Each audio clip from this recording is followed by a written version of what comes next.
Bonjour à toutes et à tous, et bien nous voilà arrivés en 2025. Comme le veut la tradition, bien évidemment, je vais présenter à chacun d'entre vous, chacun et chacune d'entre vous, mes meilleurs vœux pour cette nouvelle année, avec bien évidemment en priorité une santé de fer. Alors celle-ci, elle se travaille bien sûr à travers le physique. Alors je ne parle pas forcément de sport, hein, ou d'arts martiaux, ou de pratiques sportives. Dans mon esprit, le physique, eh bien, c'est tout simplement utiliser son corps à chaque fois qu'on peut, évidemment, l'utiliser et éviter, eh bien, toutes les petites facilités que le monde moderne nous octroie insidieusement. Parce que, évidemment, sous couvert de facilité, n'oubliez pas que lorsque vous avez une capacité que vous n'utilisez pas, eh bien, elle s'atrophie comme un muscle et puis elle finit par mourir. Donc, utilisez votre corps. Lorsque vous utilisez votre corps, eh bien, vous allez développer tout un tas de bénéfices pour évidemment, bien évidemment, votre santé corporelle, mais également mentale. Et ça a des bénéfices directs sur votre qualité de vie. Donc, santé physique, santé mentale, n'oubliez pas l'assise spirituelle, bien évidemment. Alors, on va pas se mentir, bien sûr, l'année, ça va pas être de la joie, ça va pas être rigolo, mais à la limite, bon, écoutez, je pense que tout le monde a en tête cette vidéo des différents présidents français qui se sont succédés ces quelques dernières années, qui viennent à chaque fois, eh bien, nous servir que l'année en cours a été compliquée, mais l'année qui vient, eh bien, va être réjouissante.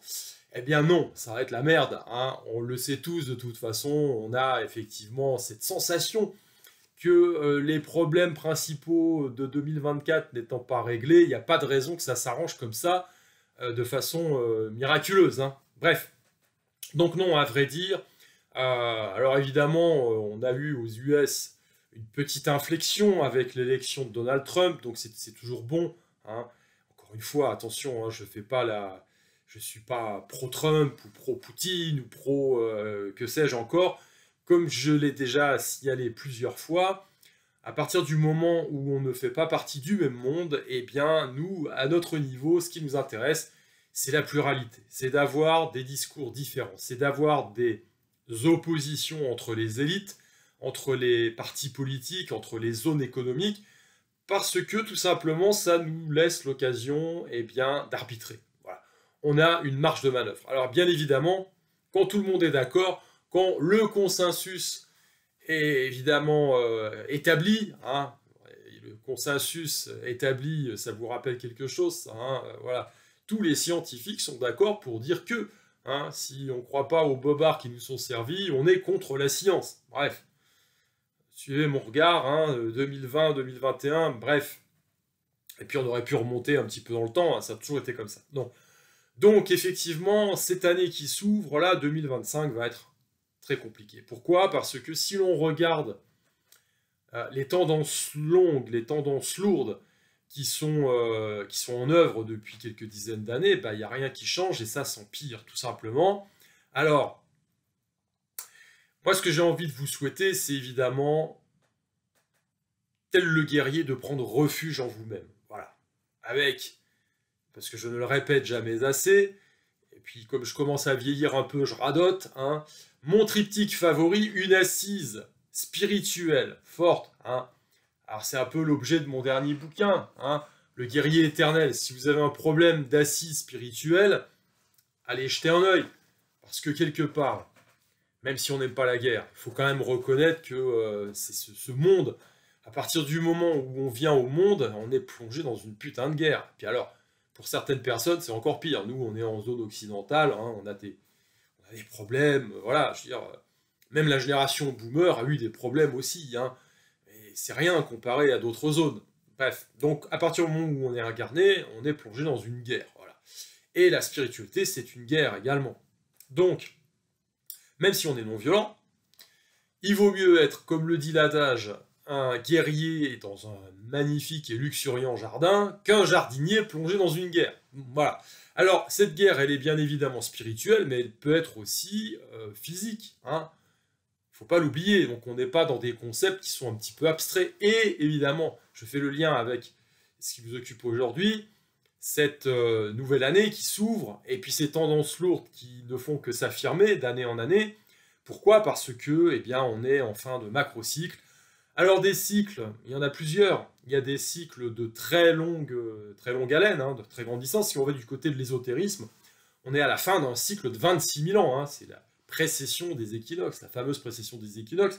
Si on en croit les anciens, eh bien ça se solde toujours par une catastrophe. Un reset, un grand reset. Alors pas le grand reset à la Klaus, hein, mais un grand reboot général. Et puis on repart sur normalement, on va dire un cycle premier, une période dorée, hein, mais on n'y est pas encore. Voilà, on n'y est pas encore. On est plutôt dans la partie du cycle où ça se mange méchamment. Alors, pour redescendre un petit peu dans les tours, hein, puisque à 26 000 ans, c'est quand même large, hein, on sent bien quand même qu'il y a quand même un switch. Bon, sans m'étendre complètement là-dessus, c'est lié à la rotation de la Terre sur son axe, et puis on va dire, il y a un tic tous les degrés, et ça correspond à peu près à 2000 ans, et en fait, le paysage au niveau du cosmos change. C'est-à-dire que ça a trait aux configurations zodiacales, et tous les 2000 ans, on a le paysage, finalement, du ciel étoilé qui change. Donc ça tourne, hein, c'est comme une horloge. Et puis là, on arrive à la fin, la fameuse ère du poisson se terminant, donc à peu près 2000 ans. C'est étonnant, puisque l'ère du poisson correspond à l'ère chrétienne. Hein. On voit bien que alors les premiers chrétiens avaient pour symbole le poisson. C'est bizarre. Et donc, on arrive à la fin. Hein. Effectivement, alors ils ont reconstruit Notre-Dame, mais comme je dis dans une autre vidéo, c'est fini, c'est terminé, c'est plus la même. Hein. Et puis d'un point de vue symbolique, eh bien, voilà, dans une de mes vidéos, j'avais parlé de, parce que c'est ce que ça m'évoquait lors de ce spectacle affreux de ce magnifique vaisseau de pierre qui brûle. Enfin, c'est voilà, donc c'est la fin du monde occidental en fait. Hein. Donc effectivement, à la fin d'un grand macrocycle comme celui-là, on peut s'attendre à de gros bouleversements. Alors quand on redescend dans les tours, je dirais aussi aujourd'hui il y a des cycles plus courts, hein, de quelques centaines d'années.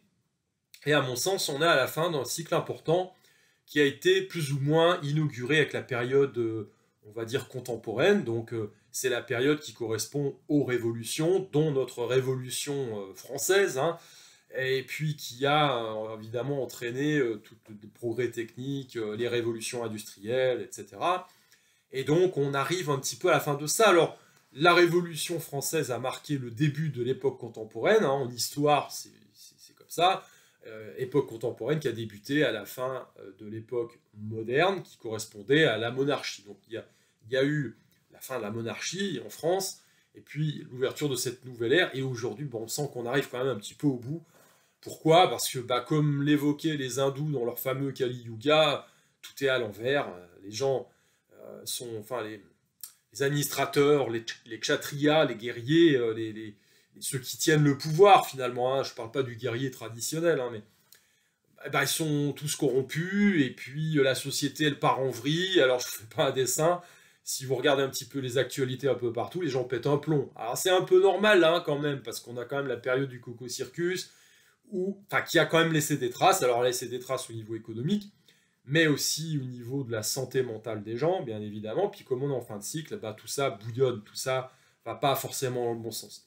Donc, quand on compare ces périodes-là, on a effectivement à la fin une forme de reset aussi, et puis on a des âges sombres. Hein. On a eu des mondialisations avant, des formes de gouvernements mondialisés, des empires, d'autres empires qui se sont effondrés. On a eu, par exemple, à la fin de l'âge de bronze, qui était une période de mondialisation, de fait, hein. On a eu un effondrement également. Alors il y a toujours, évidemment, plus ou moins le climat quand même qui s'en mêle, hein, surtout à cette époque-là. Il y a l'agriculture. Si vous ne pouvez pas vous nourrir, eh bien, vous migrez ailleurs. Si vous avez des problèmes climatiques et puis qu'il n'y a plus rien qui pousse, eh bien, vous êtes tenté d'aller un petit peu ailleurs. Ce qui s'est passé à la fin de la période de l'âge de bronze, où il n'y a guère que l'Égypte qui a résisté à l'invasion des guerriers, des hommes des bateaux. Hein, voilà. Bref, on a eu une période compliquée à la fin de l'Empire romain. Hein, alors, c'est jamais complètement linéaire. Hein, il y a effectivement des sinusoïdes. Et puis, passé la crise du IIIe siècle après Jésus-Christ, on a eu un effondrement total, du moins de l'Empire romain d'Occident, lorsque le dernier barbare incendiant la ville a jeté la couronne en disant non, moi votre truc ça m'intéresse plus, c'est fini, bon, bah, là, voilà, l'idéal romain disparaît. Alors, bon, il vivait encore du côté de Byzance, hein, bien évidemment, dans l'Empire romain d'Orient, et puis après, l'idéal renaît avec Charlemagne, hein, lors de l'avènement de l'empereur Charlemagne, hein, au 8e siècle, mais on a eu quand même une grosse période, si l'on considère la chute de l'Empire romain, donc fin du 5e siècle, 476 il me semble de mémoire, on a une grosse période qui est appelée les Dark Ages, hein, en Angleterre, les âges sombres, voilà, parce que c'est la fin de l'Empire, et puis bah, c'est le début de la féodalité, des seigneurs de guerre, voilà. Donc quelque part, c'est peut-être un petit peu ce qui nous pend au nez aussi, quand on voit effectivement l'ensauvagement de la société, les gangs, etc. Et puis bon, on voit que ceux qui sont censés tenir nos États font partie de gangs aussi, hein, et c'est pas les derniers à savonner la planche, on va dire, bah on est un petit peu mal parti, tout simplement. Alors, quand on revient dans des cycles un peu plus courts, et on a des cycles économiques, hein, notamment le cycle de la dette, le cycle de dette long terme, donc ça veut dire que là, aujourd'hui, et depuis quelques années déjà, on est quand même à la fin d'un cycle important monétariste. On voit bien que les pays occidentaux sont surendettés, on voit que le système qui a été mis en place essentiellement à la fin de la Seconde Guerre mondiale et qui a été un peu transformé avec Bretton Woods en 71, bah là on arrive au bout, hein, on arrive un peu au bout du bout, et puis que lorsqu'on arrive à la fin de cycle long terme au niveau de la monnaie, eh bien c'est toujours marqué par de gros problèmes sociaux. Donc à l'intérieur des pays, il y a effectivement des faillites, il y a des mouvements sociaux importants, il y a les pouvoirs qui vacillent, parce que l'homme étant ce qu'il est, voilà, si à Byzance, ils discutaient du sexe des anges, quand les Turcs commençaient à faire descendre les murailles pour prendre la ville, je pense que les hommes politiques français s'intéressent plus aux sièges qu'ils vont pouvoir grappiller lors du prochain gouvernement qui va sauter en attendant le prochain, que de se dire « Oh bah tiens, il faudrait peut-être redresser le pays. Hein, ». Voilà. Mais une fois qu'effectivement la musique arrêtera de jouer, bah, tout le monde sera dans la même panade, hein, puisque, comme je l'ai dit depuis un moment, il y en a peu qui pourront prendre l'hélico pour se barrer. Bref, donc on arrive à la fin de ce cycle. Quand on voit aux US, peut-être que ça va tenir encore avec l'arrivée de Trump, qui va évidemment favoriser essentiellement son pays. Alors il va mettre il va mettre en place un ensemble de mesures qui ne va pas être super favorable quand même pour tout le monde, hein, et notamment l'Europe. On voit que ça chie un petit peu au niveau du Canada, parce que bon, Trump parle de mettre en place des tarifs douaniers, donc l'Europe, ça va être la même chose. Donc on a un risque évidemment de récession, un risque important de récession, parce que c'était déjà le cas là, 2024, on a de l'inflation, et puis économiquement, bah, ça décolle pas trop, donc en fait on est en stagflation, tout simplement. Donc on a de l'inflation, et puis la croissance économique qui est en berne, voilà. Et le problème, c'est qu'on risque effectivement de voir dans les années qui s'ouvrent à nous maintenant à partir de 2025, eh bien, une augmentation de ce phénomène, notamment déjà aux US, avec les risques sociaux inhérents à l'augmentation effectivement des prix un peu partout. On voit qu'économiquement, parce qu'on a une impression un peu fausse, hein, parfois, et notamment sur les marchés financiers, il n'y a que les Magnificent Seven hein, qui fonctionnent vraiment très bien en bourse aujourd'hui, donc bon, bah, les Google, Amazon et compagnie, par rapport aux 500 plus grosses sociétés américaines, hein, le SP500, on voit que bon, bah, ça stagne pas mal. Donc ça marche pas si bien que ça. Et puis bah, pour le reste, on est un peu à la cave. Hein. Quand on regarde en Europe, bon, l'euro se pète la gueule fortement. Alors, il y a quand même un risque géopolitique majeur en Europe, parce que si l'arrivée de Trump au pouvoir aux US peut signifier à un moment donné qu'il y ait une volonté de mettre à l'arrêt la guerre ukrainienne, au Proche-Orient on n'y est pas encore, mais bon, a priori en Europe on continue hein, à frapper les tambours de guerre parce qu'on est chaud bouillant pour y aller. Enfin, ceux qui sont chauds bouillants pour y aller, ils sont surtout chauds bouillants pour envoyer les autres se battre à leur place, comme d'habitude, bien évidemment, parce que si vous n'êtes pas d'accord pour aller vous faire trouer la peau pour des intérêts économiques, financiers, rembourser la dette que vous n'avez jamais votée par ailleurs, hein, et les dépenses de notre ami, entre autres, hein, l'écrivain, comment dire, érotique, là, qui est parti en Suisse, hein, avec ses 1000 milliards de dettes supplémentaires. Si vous n'êtes pas d'accord, ben, on vous mettra en prison. Hein, on fera sortir quelques dealers de drogue, on vous mettra en prison parce que vous serez considéré comme un traître. Bref. Parenthèse refermée. Donc, effectivement, on est dans une zone de turbulence, hein, très, très clairement. Parce qu'en Europe, bah, nous, depuis effectivement Nord Stream qui a sauté, le prix de l'énergie est beaucoup plus élevé. On voit que comment dire, l'Allemagne commence à tousser très très fort, hein, puisque son industrie automobile est en berne, très clairement. Alors c'est lié bien évidemment à ce problème énergétique, mais pas que, parce qu'il y a aussi les normes européennes et puis le fameux réchauffement climatique. Hein. Voilà, pour les gros cargos et puis les bateaux de croisière, tout le monde s'en tape, mais pour évidemment le diesel de Gérard, ça va pas du tout. Hein. Voilà, et donc, oui, depuis le début de l'année, a priori en France, il y a plein de villes où vous pouvez plus rentrer quand vous avez soi-disant un vieux diesel qui pollue. Bon, si vous avez un gros Porsche Cayenne, ça passera. Voilà, de dernière génération, bien évidemment. Mais donc, on a un pass carbone déjà hein, qui se met en place. Alors, on avait le pass sanitaire avant. Maintenant, c'est effectivement des zones qui seront... si vous êtes pauvre, vous ne pouvez plus vous déplacer.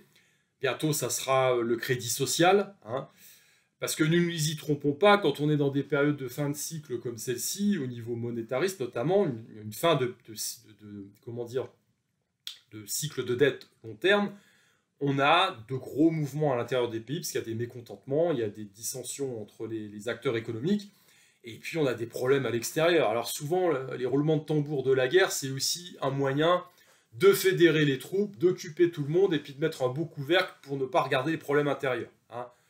Voilà, parce que effectivement, ça occupe hein, quand il y a une bonne guerre, et puis ça relance l'économie. Donc on a vu ça avec... comment dire, à l'aube de la Seconde Guerre mondiale. Hein, évidemment, il y avait la crise de 29, mais il y avait aussi tous les défauts des pays européens sur les dettes. Et déjà à l'époque, le pognon se réfugiait aux US, et ça a généré en partie la crise de 29. Hein. Et donc aujourd'hui, on est un peu dans le même cas de figure, quelque part, puisque les capitaux se barrent. Alors il y a ce risque géopolitique, puis il y a aussi le risque majeur des tarifs douaniers de Trump également. Donc, comme dit, quand on voit l'état de l'Allemagne et puis de l'industrie automobile allemande, alors ça va tousser partout, bien évidemment, puisque eux, ils sont impactés par les normes européennes, ils sont impactés par donc les normes européennes liées au changement climatique, machin, enfin la fameuse religion. Ils sont impactés par le problème énergétique. Quand vous payez votre énergie beaucoup plus cher, c'est bien compliqué.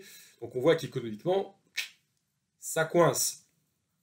Donc, les années qui s'ouvrent vont être compliquées.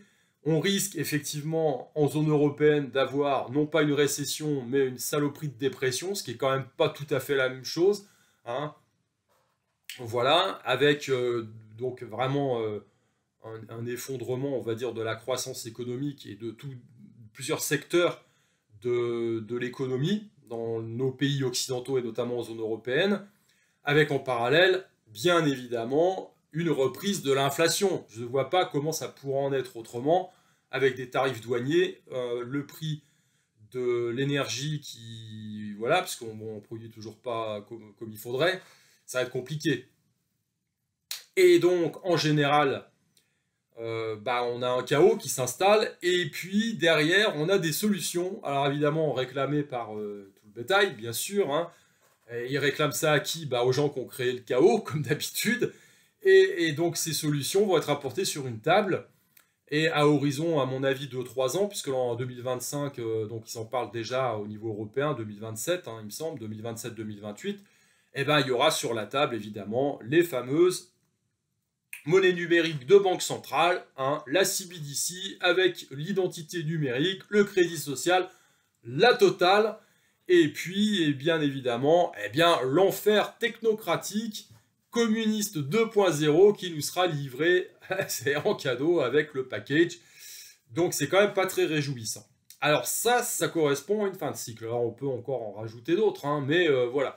Donc, je ne suis pas Madame Irma, mais par rapport à ce qui s'est déjà produit dans l'histoire, par rapport aux données dont on dispose, par rapport à ces cycles, et évidemment, vous avez vu, je combine un peu des notions plus ésotériques avec des notions, on va dire, très concrètes et factuelles, liées à l'économie, notamment aux réacteurs nucléaires, de tout le bordel qui est la monnaie, hein, voilà.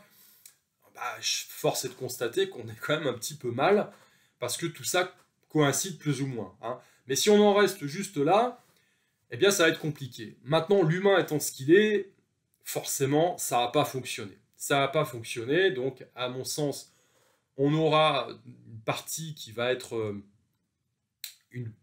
à l'issue de la mise en place de cet environnement, on va dire, totalitariste, hein, et on en a déjà les prémices, que ce soit les problèmes qu'on peut avoir au niveau de la liberté d'expression, la guerre quelque part qui est entreprise contre les peuples. Là, on voit, j'ai vu quelques infos passer sur Twitter là, par rapport à ce qui se passe en Grande-Bretagne et les viols de masse de pauvres gamines anglaises qui sont couverts par les autorités, parce que évidemment les auteurs, c'est compliqué de jeter le coup de projecteur sur des Pakistanais, parce que voilà, on préfère embarquer la gamine en disant que quelque part elle n'a rien à faire bourrée sur un lit au milieu d'une dizaine d'adultes en disant non, c'est pas bien, plutôt que d'interroger hein, le fameux groupe d'adultes qui se retrouvent dans la même pièce et qui vraisemblablement sont pas blanc-bleu.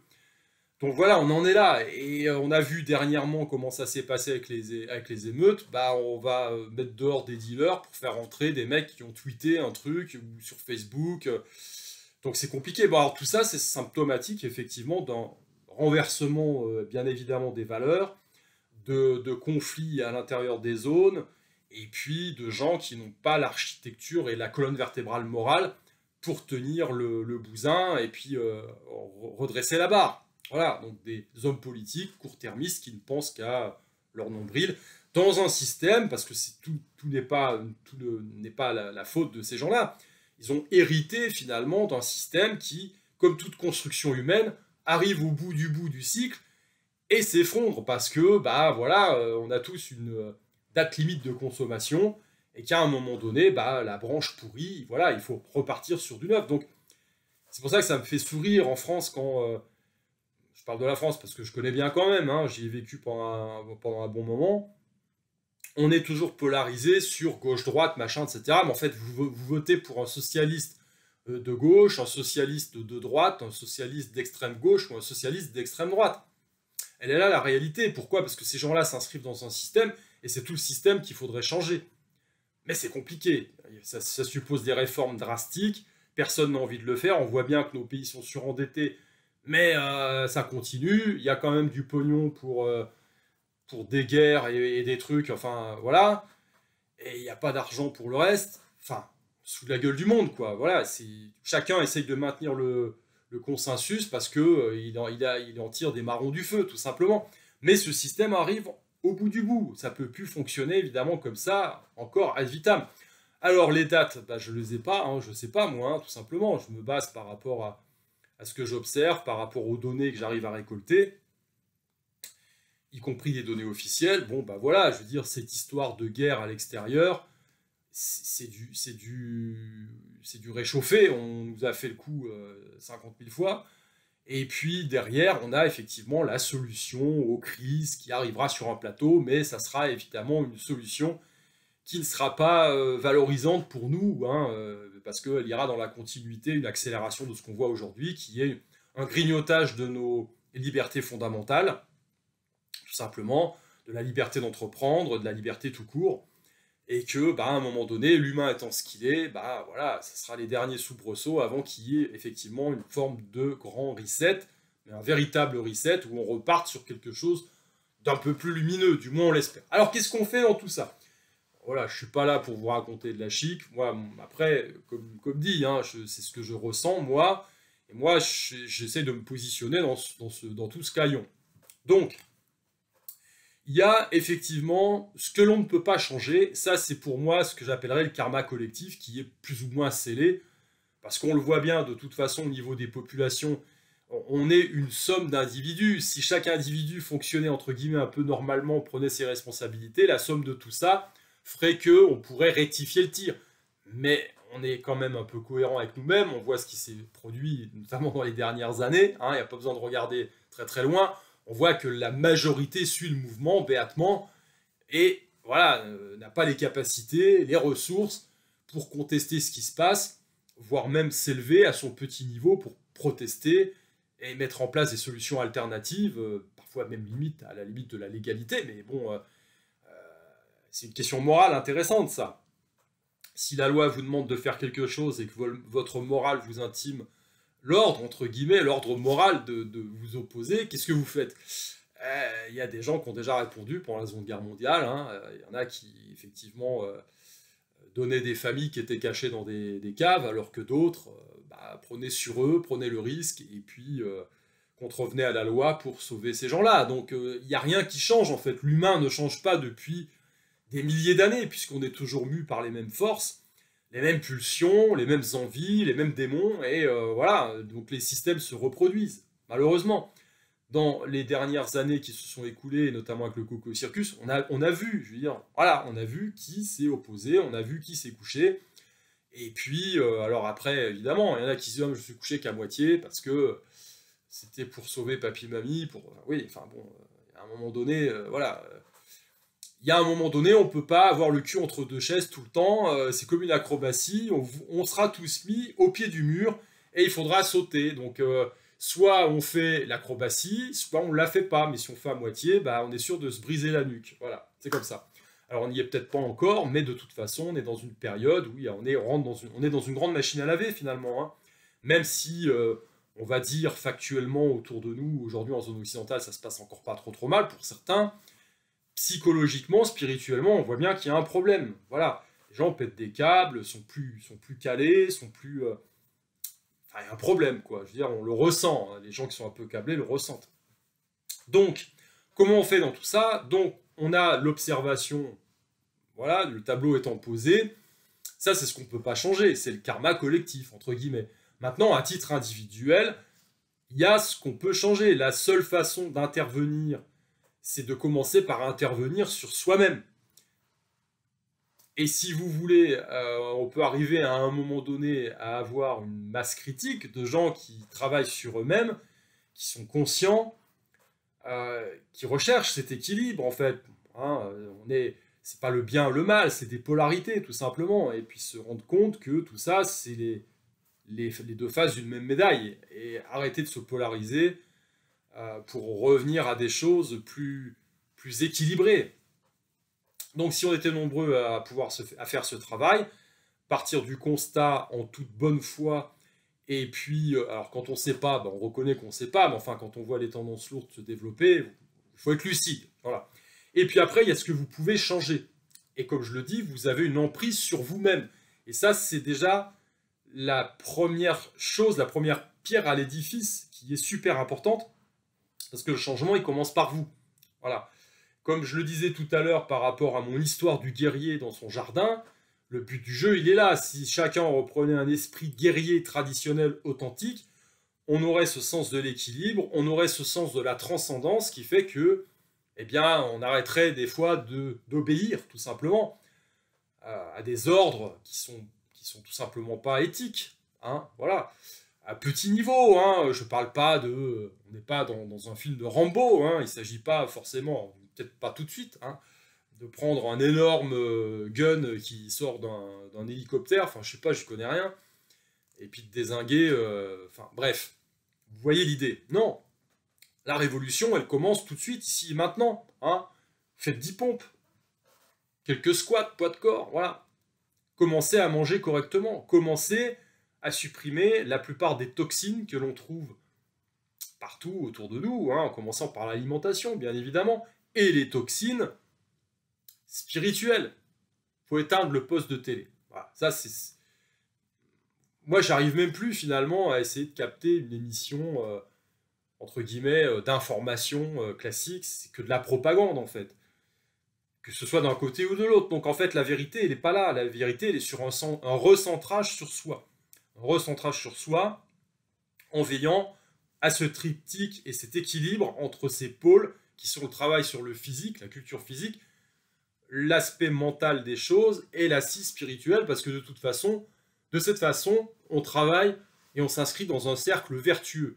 Et à mon sens, bah, ça ne demande pas d'énormes moyens, ça demande des connaissances, ça demande effectivement des qualités qui peuvent être des qualités qu'on retrouve chez le guerrier, tiens, pourquoi pas, hein, avec le courage en pierre angulaire, le sens de la discipline, et puis une vision. Voilà, il faut commencer à développer une vision de ce que l'on veut. Moi, il y a plein de choses, j'en veux pas. Ce monde qui se développe devant moi, je sais qu'il est d'une certaine façon en perdition. J'utilise des leviers modernes qui me sont offerts, mais je fais attention à ne pas me faire polluer par tout un tas de trucs. Tout simplement parce que mon univers à moi, mon univers perso, eh bien, je le préserve, et je préserve ma santé mentale également. Voilà. J'essaye d'aller vers quelque chose de lumineux. Alors l'idée, c'est pas de s'inscrire dans la peur. Lorsqu'on en a fait ces constats, je dirais qu'à chaque époque propose son challenge. Hein. Je veux dire, voilà. Moi, mes grands-parents que j'ai connus ont connu la guerre. Mon grand-père, mes deux grands-pères, j'en ai un qui a été, comment dire, fait prisonnier, qui est resté en captivité pendant 4 ans en Prusse orientale. Il en a bavé des roues de chapeau. J'en ai un autre qui s'était engagé volontaire, qui a vécu tout un tas de choses. Voilà, je veux dire, à chaque génération suffit sa peine. Donc, il s'agit d'arrêter de geindre, quelque part. Ce que l'on vit aujourd'hui, c'est une opportunité. C'est une opportunité de croissance personnelle. Voilà, comme je l'ai déjà expliqué, si je fais mes répulsions dans le vide, je risque pas de prendre beaucoup de force. Eh bien, je suis obligé de me confronter à de la matière, de me confronter à des poids, de me confronter à des difficultés lorsque je travaille au poids de corps pour mon renforcement musculaire, pour pouvoir espérer renforcer mes articulations, mes muscles et augmenter ma puissance. Il en va de même du mental et du spirituel. Si vous êtes toujours dans le coton, vous n'avez rien en face sur lequel vous appuyez pour faire vos répulsions, finalement, pour grandir, pour vous renforcer.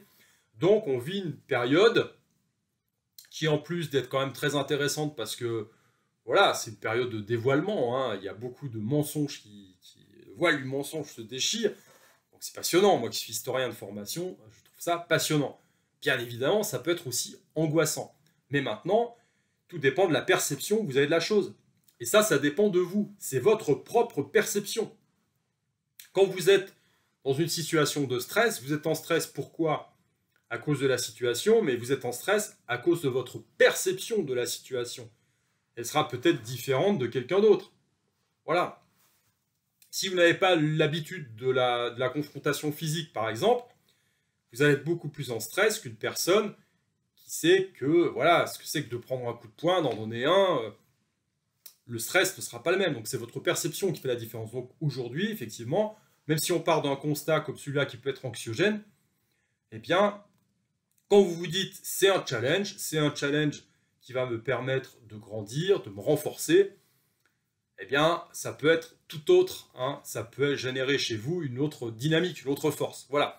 Donc, quelque part, pour cette nouvelle année, moi, je vous souhaite effectivement d'avoir la force, d'avoir la sagacité, hein, pour reprendre un terme intéressant dans le folklore, comment dire, scandinave.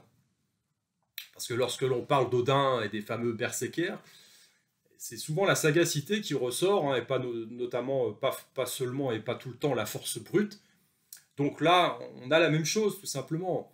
Avoir cette sagacité de pouvoir maîtriser sa perception, de pouvoir se rendre compte du pouvoir que l'on a, de se maîtriser soi. Et si vous maîtrisez vous-même, vous allez maîtriser l'environnement. C'est la beauté de la chose. Donc voilà, je vous souhaite une bonne santé.